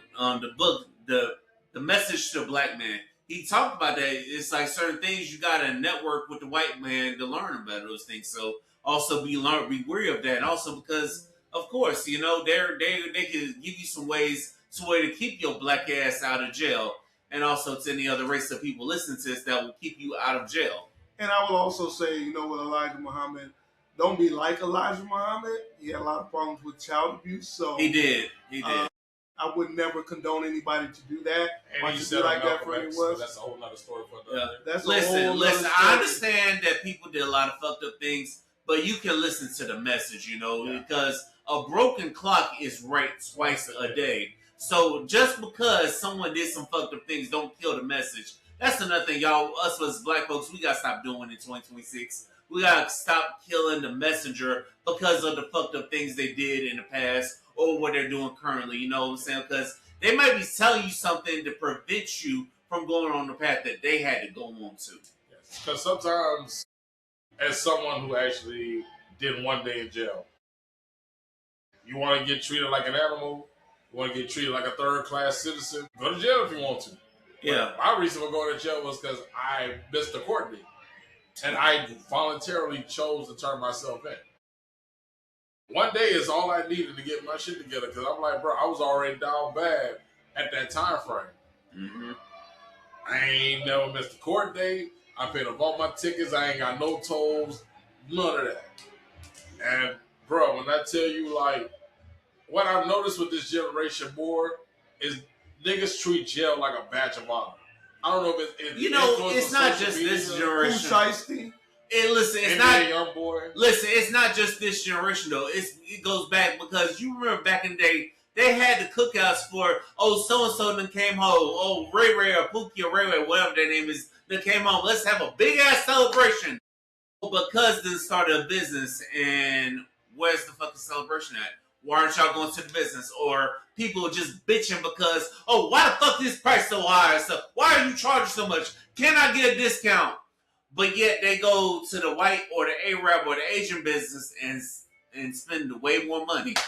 So we gotta stop celebrating prison. You know, welcome home. Guess what? Welcome home. Find a damn job. But we gotta break that mentality because we the problem is, just like Juggy said, it's a whole lot of systemic design. And the older I get, the more I realize, like, at what point in time, like even with hip hop, I've learned with hip hop over time as I got older, why are Jewish people telling black people how they supposed to rap? That's a whole rabbit hole. That's a rabbit hole. Like, and I thought about it too. I'm like, people forget, like NWA was in these meetings with these rich folks. Like these secret meetings in '92, telling these folks like, yo, we know who's buying the drugs. We know who's shooting up the communities. All races, but somehow black people be making these white folks money. See, y'all giving me shit to ask these rappers who have been contacting me about coming on the podcast. Y'all giving me shit to ask them. So if any of you artists are looking to come on the podcast, I might question y'all about that, some of these kind of things. So be on the lookout. But that's gonna be interesting. Yeah, but at some point in time, we gotta break that mental cycle. And one thing I've accepted, and I'm working on that with my next book, is as much as we, as black people who value exclusive blackness, who value our black excellence, Jeremy, I've accepted the reality you can't save every black person. You know what? Save those who want the guidance. Save those who want the mentorship. Save those who want better for their community, who want better for their families, who want better for their children. You know, I'm gonna be honest, podcasting has taught me that you can't save every black person because there are some episodes I get a lot of pushback on, and guess what? It's coming from somebody that looks like me, and I'm like, y'all are so full of shit. Which brings me to the next fear that a lot of people have, a fear black men have, which is fear of being unintelligent, meaning fear of being dumb. Like, listen, there's an easy way to solve that. You know what? Embrace the knowledge you get, whether it's through the books or through the streets. And also, this generation, you got technology, you got TikTok, educate you on a lot of things, you know. Take the good with the bad. If you're not unsure of something, Google the shit. You know, y'all have it so easy where you could just type it into Google and it brings you some information. Or you can type into Chat GPT. No, we didn't have that. We had them big ass encyclopedia books. We had so many shit. We had to look the shit up in books, you know. But we have technology at the hands of our fingers. So I would embrace technology to educate yourself if you have the fear of being unintelligent. Fellas, what are your thoughts on people appearing unintelligent? I'll take it from you. Sometimes it's okay to not have all the answers. Ooh. Sometimes it's okay to say, you know what, I'm not familiar with this, but I'm willing to learn. Yeah. And I've had this problem in my 20s that I felt like I was smarter than the next person because I am an intelligent brother. But sometimes I don't have all the answers. And I'm cool with that. It's that maturity level you got to realize, like, sometimes somebody next to you or in front of you has the knowledge that you're looking for. Or somebody's putting you up on game. Whether it's podcasting or video games about this artist, about this music video, about this streamer. Like, watching Grits and A's podcast put me on shit when I was like, I respect his stance. A biracial individual. A guy who's adopted at like 1 year old. At like 1 day old. Wow. Adopted. And literally give you like the harsh realities of life. Wow. Like, yo, you don't know what everybody goes through. You may not know all the answers. Like, but don't be afraid to say, hey, I'm not familiar with it. It's not an ego thing. What makes you look stupid is when you try to answer some shit you really don't know. Definitely. And that makes you look foolish, and then they're going to look at you a certain way. You don't want that to happen. Sometimes it's okay to say, you know what? This is not for me. It's not my day. But when it is your day, hold that head up high. And shine. Yeah. Now, listen, trust me, being in the podcast game, there are some things where I don't know. That's why I feature people the way I do. I strategically bring people on the way I do because there's some things I might not know, but this person knows. Like when it comes to politics, I already know Juggy the captain of this shit. I already told Juggy he the captain of this shit when it comes to politics. I defer to him any day of the week when it comes to politics, you know. Now, when it comes to real life, dealing with real life shit, that's where me and Godfrey step in, you know. But when it comes to politics, I will defer. I will gladly defer because I don't know half this shit. I don't know the ins and outs, you know. All I know is some of these motherfuckers be getting paid by companies to put laws into place, you know. I'm not dumb, but, you know, I'm humble enough to know when I don't know and I want to know more. People will respect you more if you're coachable, if you're teachable, if you're learnable, because like Godfrey said, you look stupid when you just automatically you look like somebody that knows a lot. And they say the ones that always know a lot, act like they know a lot, they really don't know shit. However, Law 21 of 48 Laws of Power does say that sometimes you gotta play like a fool to catch a fool because you never know. There's some people that might be talking some shit, and sometimes you gotta play dumb to catch these motherfuckers. And you know what I'm saying? And you know what? I done caught you in this shit, so guess what? You done told me who you really are. You won't even know it. So sometimes you gotta play dumb and just sit back and listen because sometimes a motherfucker will tell on themselves. You know what I gotta say about the fear of being unintelligent? A lot of parts that people really don't talk about is the way we're treated. People will treat you like you're unintelligent, like, oh, don't give this project to that person. They don't have the capacity for doing it. Right. Did you ask me that I had a capacity, or did you determine that on your own? Or when it's time for a promotion at your job and you've worked your ass off, you've done 10 times the work that some of the other people in the office have done, and you know that you're qualified, you got the certifications, you took the courses, you put in the hours in the field, and you get passed up for that promotion. That's them treating you like you're unintelligent. Or maybe it's when you are an attorney, you've been a public defender, somebody like Jasmine Crockett, chimed back into politics, and the president of the United States says that you're a low IQ individual, but he's the one out here that can't finish sentences and always calling things bigly. Who does that? Matter of ask this as well. Go ahead. The fact that Donald Trump literally bankrupt a casino in Jersey and ruined the economy. Hold on, no. It's the fact that he had 3 bankruptcies, not 1, not 2, but 3. No, 7 bankruptcies. 7. What were you collecting bankruptcies like they're Infinity Stones? Hold on for a second. This guy bankrupted the state of New Jersey and ruined the economy, calling a future senator of Texas a low IQ individual. But she checked somebody in the same White House, in that same Supreme Court meeting. Bad built, bleach bar, butch body individual. Get that ass, Godfrey! Get that ass! Get her ass! And guess what? And that's why she's politics, baby. Listen. She is politics, baby, but continue. One of the things that you really need to be concerned about with unintelligence is the more you read, the more intelligent you are. The more you research credible sources, the more intelligent you are. The more you're willing to humble yourself and ask people for help, like these gentlemen were saying, Real V and NO, the more you ask for help, people are willing to actually show you things. You know how many times people in our generation or younger just go and do stupid stuff and they could have asked for help and had got the right way to do it the first time? Just be willing to ask for help.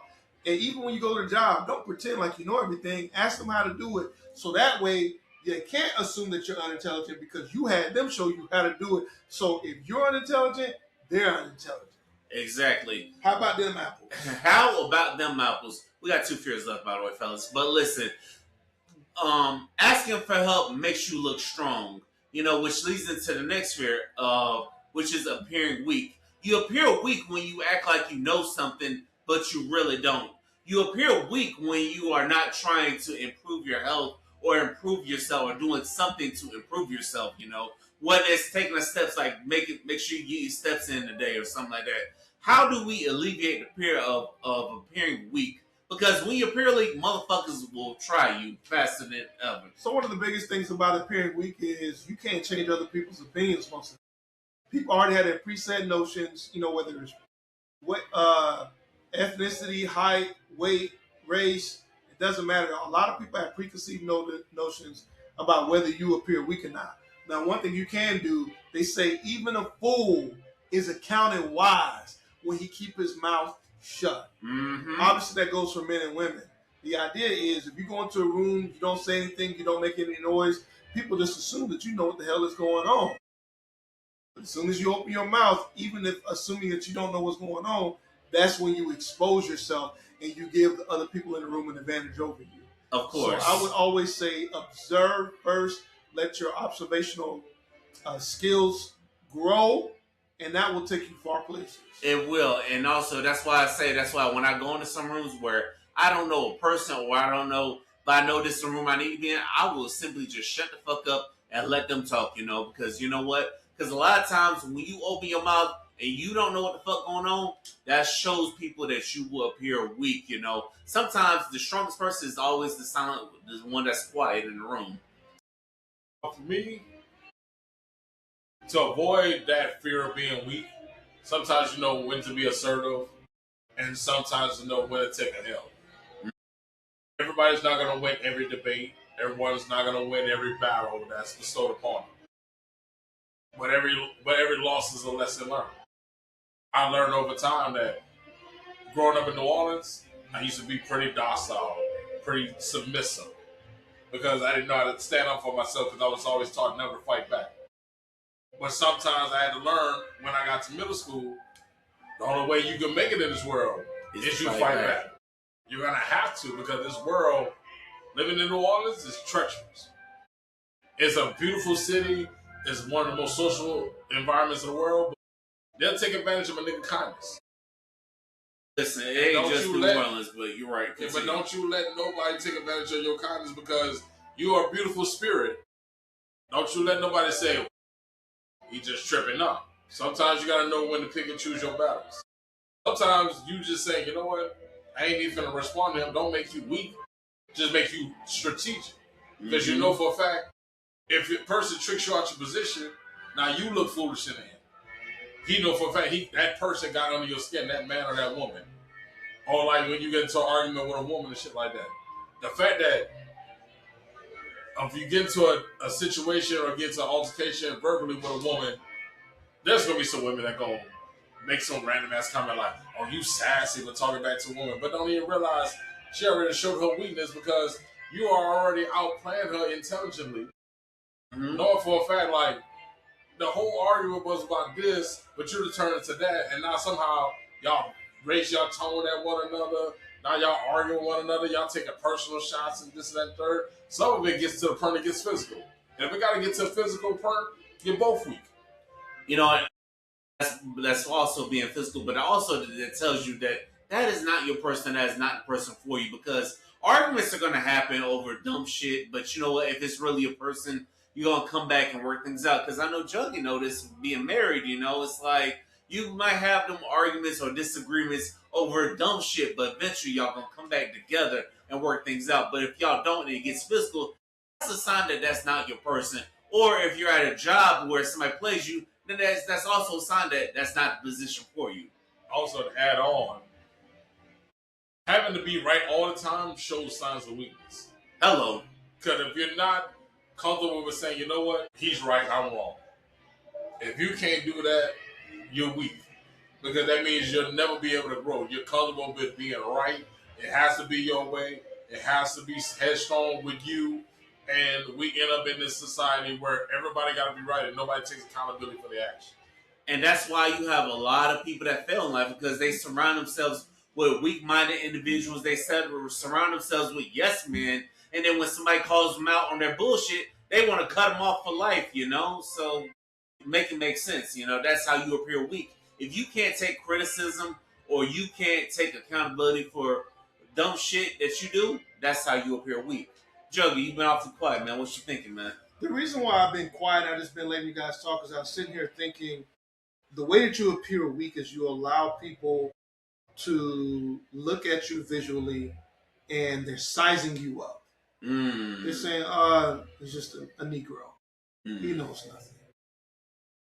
But then when they speak to you based on what they perceive. And that is your opportunity to put people in place. I'll just take this seat right. Hey, I'm sitting here. This seat is for my wife. You need to find somewhere else to sit. I'll give you guys a perfect example. Back in 2017, a close friend of mine went all the way down to Bradenton, where his peoples is from. And we stayed overnight in his dad's work van to be the first people in line at Best Buy to get Black Friday gear. We stayed out all night. It was 30 degrees that night. We had one blanket, feet on one side, feet on one side. We were out there early in the morning before they showed up. The police came by and said, hey, is everything okay out here? And I said, yes, sir. We're sticking out for Black Friday. Now, you best believe, 6 o'clock in the morning, we had our big jackets on. We're sitting right there at the front entrance of Best Buy. You know what happened? 8 o'clock, 9 o'clock showed up. Hey, how y'all doing? Y'all could just, my knees really hurt really bad. It'd be great if y'all could, hey, we're here first. You got to get in the back of the line. See, we appeared weak to those people because we're two young black men. But them people came in there late. They got there behind them late, and they wanted to jump in front of everybody. Nah, player. You got up when you got up. You wanted to eat and engorge yourself and drink yourself all night. We got business to take care of. You want to get in line? Great. But we're getting the doorbusters. We're getting the best of the deals. We're going to be first in line, and we're going to buy stuff at the deep discount and not spend the money. And guess what? That's how you have to do in life. When people try you, except maybe in cases of law enforcement, I would say be careful with that. But other than that, when people try you, you put them in their place. Hey, I said that I don't have any money for you today. I'm barely making it myself. You're going to have to find somebody else. You single me out thinking I have something. I don't. Now I done told you to go on and get. Listen, that's a fact. You use your words, enunciate correctly. Do not let people take you for boo-boo the fool. Listen, that goes for every relationship you're in, because motherfuckers will try to take you for boo-boo the fool, whether it's this situation he explained or whether it's us men in a relationship with our women, because guess what? Some women, they will try you to see how far you're going to get. And also some of your friends will try to see how far they can get as well, because they're like, oh, he always got it. I can always go to him. But there might be a day where you just snap, but they don't respect you. So every once in a while, you got to put a motherfucker in their place. And if they don't respond, if they respond like, okay, cool, they respect it, that's the person you're supposed to rock with.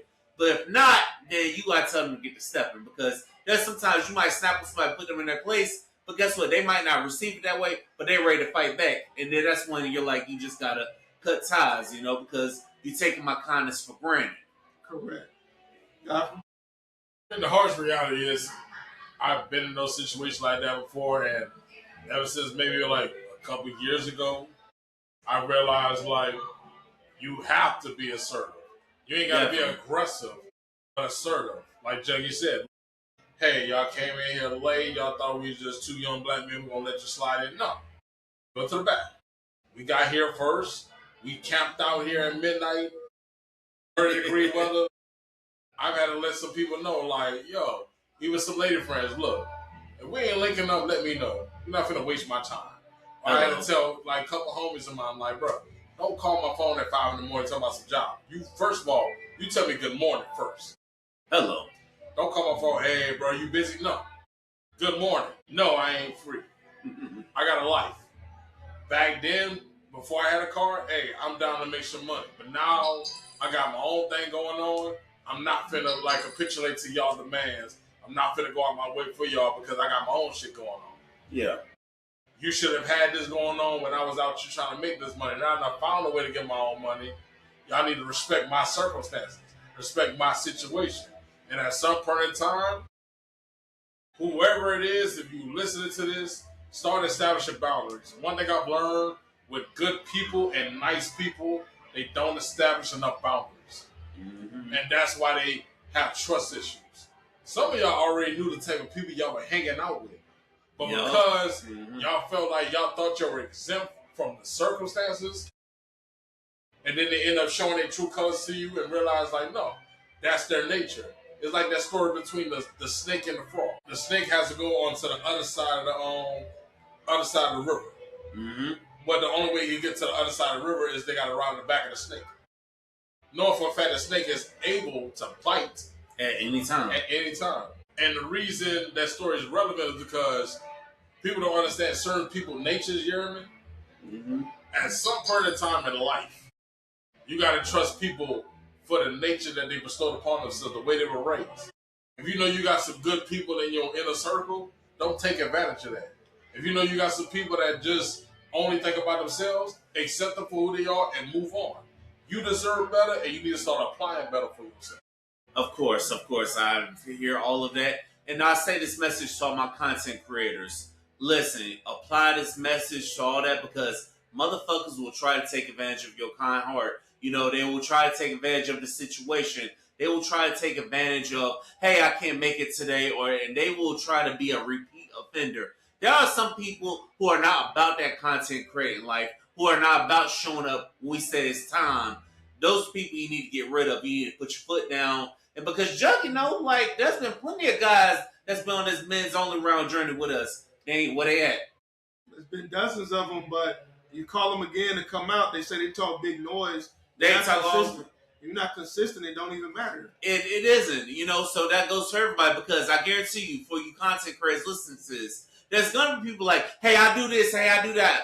But guess what? When I give you an opportunity, you better show up, And ladies and gentlemen, put your foot down no matter what it is. Whether if it's your vision, put your goddamn foot down because when people see that you about this, they will stop fucking with your time. And they see your consistency, they're going to stop. They're not going to fuck with your time. They're going to respect your passion. They're going to respect your platform. And you're going to be able to make shit happen. And they're going to step to the side and get to the people that need to be there, that should be there, that are meant to be there for a lifetime. The last one, fellas, is something that most men always deal with, which is the fear of rejection, You got to learn this, the fear of rejection. We all fear getting rejected, but guess what? Sometimes them no's lead to a yes, And also, over time, I've learned over the years that I'd rather somebody reject me than to waste my time, Waste my time, waste my resources when you know damn well you don't like me, whether it's the business or whether it's with a woman or whether it's with people that want to kick it with you, It's like you only kicking it with me because I got money for your ass. No, take what I can do for you off the table or you still going to kick it with me. Now, if these guys want to party with me, hell yeah, I'm going to kick it with them, If they don't know that already, hell yeah, we're going to kick it already. Might be on a beach somewhere, if we weren't doing this podcast. But you know what? But listen, fellas, what are your thoughts? Sarasota. Coming from Sarasota. Hey, fuck it, I'm going to be right there with you. Hey, we got to hit the daiquiri deck, though. Shout out to the daiquiri deck. We're going to hit that up. But fellas, what are y'all thoughts on the fear of rejection? I'm a take it. And the reason I want to start first because, as I mentioned earlier in this episode, I got a 12-year-old niece, a 13-year-old goddaughter. They're going to be some part in life where they're going to have to reject some men. And I noticed in this generation and past generation, there are going to be certain individuals, men particular, who can't accept rejection. Let me tell you something right now. It's okay to be rejected. Disrespect, we not coming for that. It's one thing that, hey, it's not working out, she don't want to give you your number, it's okay. But as someone who has a daughter, as a niece and a goddaughter, if she tells you no, respect it. Because if I got to find out, I'm going back to jail. I'm gonna bust a nigga ass. We don't want you to go back to prison. Hey, that's that Jack Daniels talking. That's that. No, Jack Daniels is off. Like, listen, I value the women in my life. I owe one of my sister's ex-boyfriend an ass whooping to this day. But out of respect for my baby sister, she said, let it go. At some point in time, some of these men think it's okay to disrespect and you think everything has to go your way. And it's not, and it's way before the social media era. It's his ego. It's his ego and this machismo mentality that they gotta have. Every woman wants them. And when they come across that one, like, what's the fuck wrong with her? You don't know who I am? Bitch, I got all the money in the world. Like, me and Juggy used to go to clubs in like Orlando and Duval County. Like, when I tell you these dudes used to be dogging women out in these clubs for no reason. Because they don't want to dance with them. I'm like, some of these women don't want to dance with nobody. They spent $10 to get out of the house because they done raised all these kids. They done had to deal with bills. They done got tired of their job. Listen, I was at fam and I saw that shit too. It's like, she won't dance with you. At some point in time, you gotta mature and realize, hey, it is what it is. But continue. It's okay for rejection. Sometimes it's not the end all be all.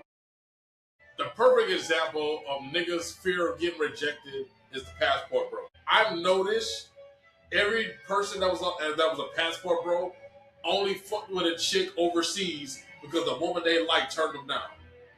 And don't even realize, bruh, you'd have found a better option with someone that was sustainable for you. But you try to be on that prime and nice shit like, oh, she didn't want to fuck with me. I'd have found somebody better. Y'all bitches have lost out. Look at y'all lonely ass. No, for a fact, you and Brian McKnight are some fuck niggas. Yeah. I gotta set off for this. Here we go. All right, Juggy. Go ahead. All right, here we go. We're gonna have a long episode because it's the first episode of 2026, and we had a lot of important things to get to. Let me talk to y'all about the fear of rejection. You know what happens when you don't have the emotional equity to get through the fear of rejection? You become an incel. You know what happens when you don't get over the fear of rejection? You become a groiper. Ask me about that in my DMs if you don't know what that means. You know what happens when you don't get over the fear of rejection? You become a rapist. Do you know what happens when you don't get over the fear of rejection? You end up becoming a shooter at a school or at a workplace. You know what happens when you don't get over the fear of rejection is you become a petty individual who nobody likes or who nobody wants to be around. At some point, God willing, we all got to grow up. You got to learn how to get the no's so you get to the yeses. You're not meant for every single thing. You cannot have every single thing you want. And no, you cannot use Donald Trump as an example because his time is short. And you see what his skin looks like. It looks like sand-dry tapioca pudding. Damn. And it doesn't look like that for no reason. All you got to do is look at Felicia Rashad and Cicely Tyson at the same age. You can see Donald Trump is not aging well. But I'm just using him as an example. That nigga look like expired clam chowder. Yes, expired clam chowder. Listen, y'all got to get over the fear of rejection because, we all been rejected at some point in time. But you know what? You give yourself 24 hours to get all the anger out. It's whatever. Yeah. Happy was me, but get the fuck on with life, because... But I would say this, though. I don't see it from. Sometimes there's levels of rejection. Sometimes it's like, in the beginning, there's one level like, let's say we all go out to the mall and we see a couple women. We want to get these women phone number, maybe their Instagram. They say no. Call it a day, right? They call it a day. Then there's some women that entertain a guy 1 month, 2 months. Hey, I'll treat you to something to eat. You need some food? Cool. Until it gets to the point where it's like your money run dry, like you were saying earlier. Mm-hmm. That money run dry, where the fuck they at? Yeah. That's a different level of rejection because now they playing you as a convenience, trying to run game and shit like that when they never wanted you the whole time. I can understand that part, but let's understand clear. God makes the final decisions, not you. Mm-hmm. And there's some men out here in this world, even women. They can't accept rejection. They gotta have it their way, including women. Women need to accept, like, it's not always your way. And me and one of my rounds, shout out to my homie Bubba, we had this conversation in the DMs and Instagram. There's too many women I've noticed in this generation that have that princess mentality where they want a man to get them 6 figures. I'm like, man, you ain't even got $1,000 in your bank account. Hello. You ain't even got $500 to pay your motherfucking mortgage. You ain't got $250 in your paycheck. But you try to talk about a princess mentality. You have the audacity to have a princess mentality. And the problem is sometimes we can blame the fathers because we set the standards. But if you ain't applying the standards to the next man, or these mothers telling these men, you can have whatever you want. Girl and these little dudes knowing for a fact the real world doesn't work like that. If that woman says no, respect it. If that job says, hey, you're not the right fit, you're going to find the next one. And sometimes rejection is hard because it's always 100 no's and you get tired of hearing them no's and you feel defeated. Trust me, I've been there before. But once you hear that one yes or that one, hey, let's go kick it next week. If every 100 no's that you went through goes out the window once you hear that one yes. Of course, all it takes is that one yes. That one person, all it takes is the one person to get in your corner. All it takes, that's all it takes, you know. And guess what? It's make it worth the 100 no's because guess what? You gotta go through all that. And listen, fellas, you know what? Listen, take them, if somebody rejects you, take them at the no when you don't have to give your expenses or resources or whatever you gotta do for them, you know. Take them at the no and call it a day. Don't be trying to push the issue because there are too many people out there that deserve love, you know. And just because this person says no, let that jackass live and you move the fuck on. Because you know what? A lot of y'all get hard from that one no and it's the end of the world. That tells me something. You don't love yourself. If you harp on one rejection and you're still in the world, you having a meltdown, that tells me right there, you don't love the motherfucker in the mirror. You don't look yourself in the mirror and say, I'm the baddest motherfucker in the game. That's what you ought to do right there. You gotta look yourself in the mirror and say, I don't give a damn who rejects me. I'm the baddest motherfucker in the game. How do you think I got over this one chick I told Godfrey about, you know, who I felt like was the one back in 2024? How do you think I got over her, you know? Because, you know what? And sometimes she would tell me the things her daddy do. I wanted to tell her ass, that's what the fuck that nigga's supposed to do. You came out that nigga ball sack. That's what the fuck that nigga's supposed to do, you know? So don't be trying to compare it to what your daddy did for what I'm doing for you. Because what the fuck can you do for me if I'm gonna do all these things for you? Because you came out that nigga ball sack. He nutted in your mama, and that's how you got here. That's what he's supposed to do. He's supposed to treat you like a princess, you know? So that's what, not every man is going to do that for you. So get over that fear of rejection. If a man ain't treating you like a princess, guess what? You treat yourself like a damn princess. That's what you need to do, y'all. And with that being said, that was a double shot of Jack Daniels.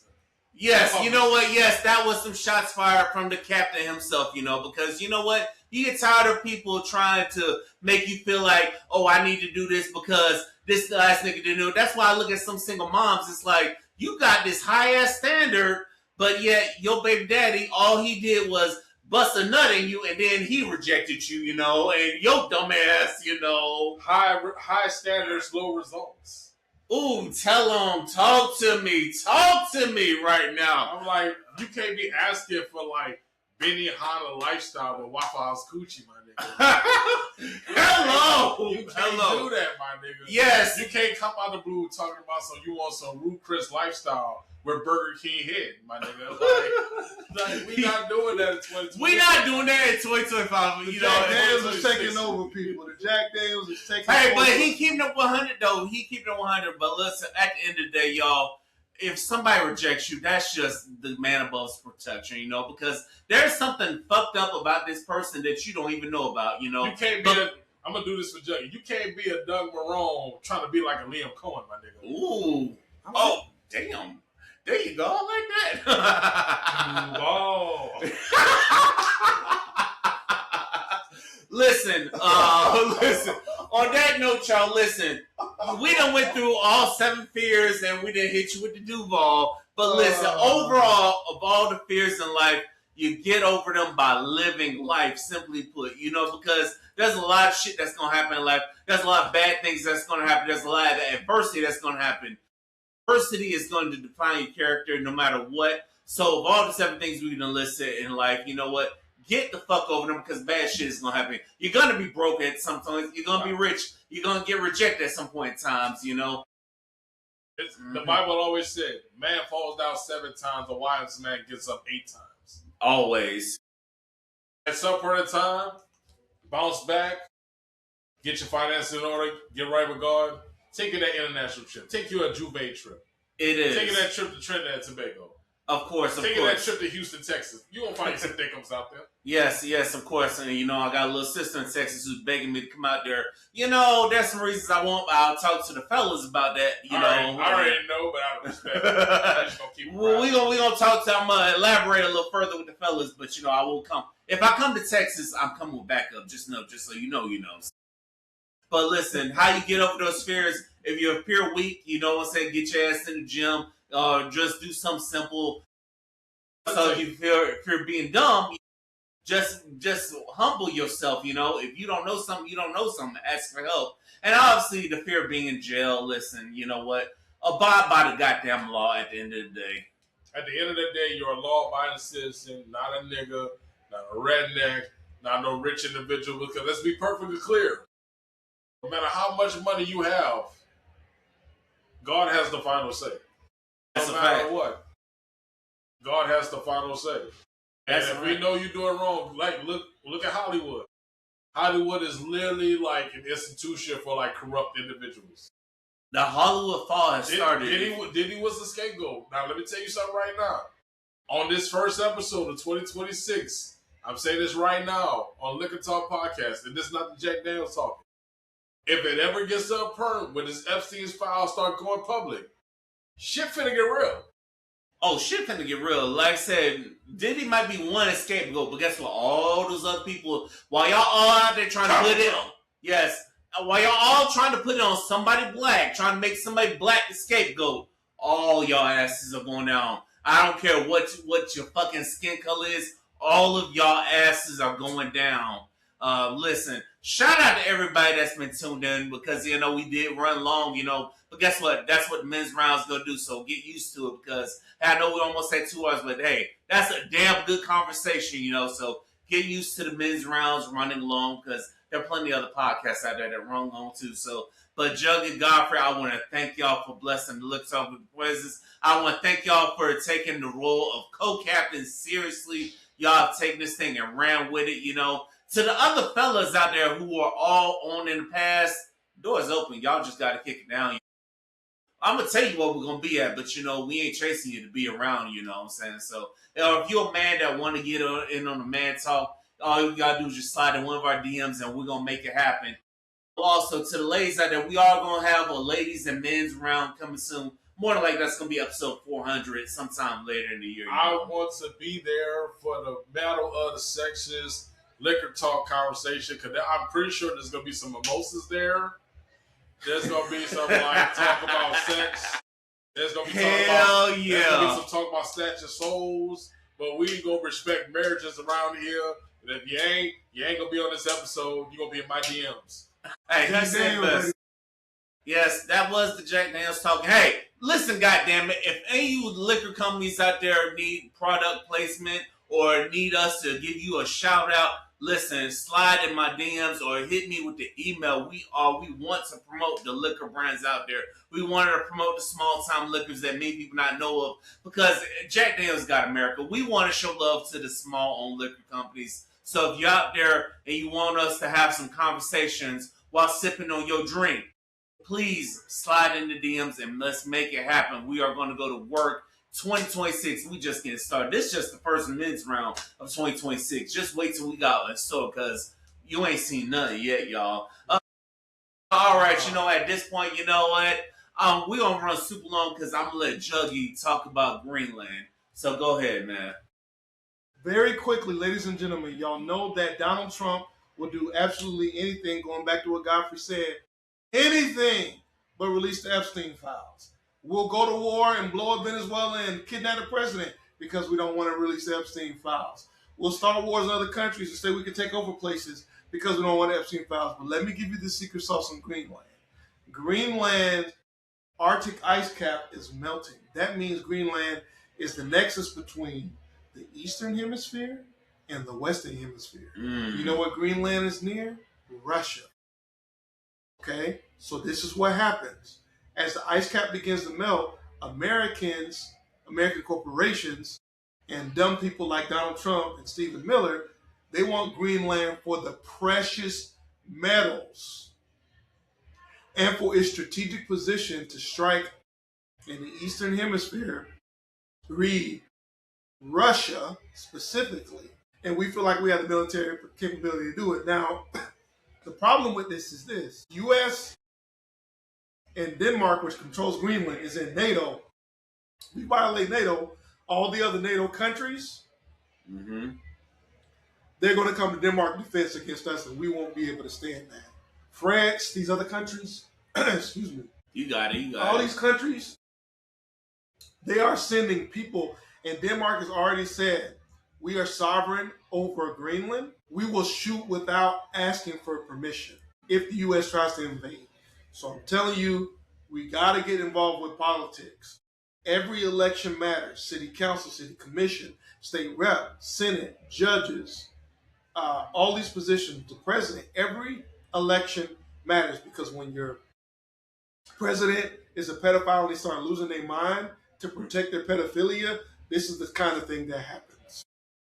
So I'm telling y'all, I'm imploring y'all, this is J.D. Juggs with the Book of Clarity. This might be the last year where there's free and fair elections in the United States of America. If you do not vote this year, it could be World War III, and there will be nuclear weapons. Wow.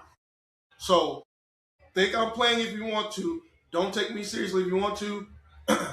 Last chance. Well said, Juggy. Well said. And that's the specialty for those who waited to the end. Greenland, precious metals, special positioning to attack the Eastern Hemisphere for the United States. Well said, Juggy. Well said. Listen, I got no comeback there because I didn't even know that was pressure. I assumed that it was about oil and stuff because, most times America, they want to raid a country because of oil, but now we know there's precious metals over there. So that was well said. Can't wait for a Book of Clarity to the channel to come back on with more episodes, Coming soon. Can't wait for that. Listen. And also can't wait for Mr. New Orleans Finest as well. That's gonna. I appreciate your dedication with driving from Orlando to Tampa to be here. There's gonna be some episodes where we're gonna pull up in Orlando. Where I got studio time. I got a studio in Orlando we can go to. So there's gonna be some times where we're gonna pull up in Orlando. Me and Juggy will coordinate that. And hell, I might coordinate that myself because there's plenty of people in Orlando I want to collaborate with. And that's the people in Duval and Dade County that they see Orlando as a midpoint. So guess what? Those collaborations are coming. I just want you to know your drive here is highly appreciated. So, but how can the people get in touch with you? Reach out to me on Instagram. On YouTube at Book of Clarity, all lowercase, all one word. Again, YouTube at Book of Clarity. You can also find me on TikTok, also at Book of Clarity. Content coming soon. We're breaking down Florida political races. There's a lot of interesting and some bad things going on. You don't want to miss it. Stay tuned. Listen, please stay tuned, y'all. And thank y'all for joining me. I know this episode went 2 hours, but guess what? Y'all going to get used to it because guess what? There's a whole bunch of other podcasts I've been scouting.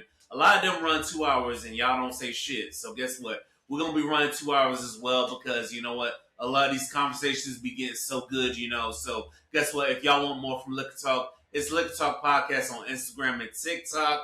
And also, wherever you get it, whether it's Spotify, YouTube, or iHeartRadio, wherever you tune in at. And if you want to be a guest on Liquor Talk, go ahead and slide into DMs. No matter where you are, we can make it happen. But if you are in the state of Florida, we need to try to make this happen in person. I don't care what part of Florida you're in. You could be in Pensacola. You could be in Key West. I don't care. Well, we going to need to try to make this happen in the state of Florida. Shout out to everybody because Liquor Talk is coming on the road real soon. But thank you for everybody that's been pouring up with us for this episode, for the first men's round of 2026.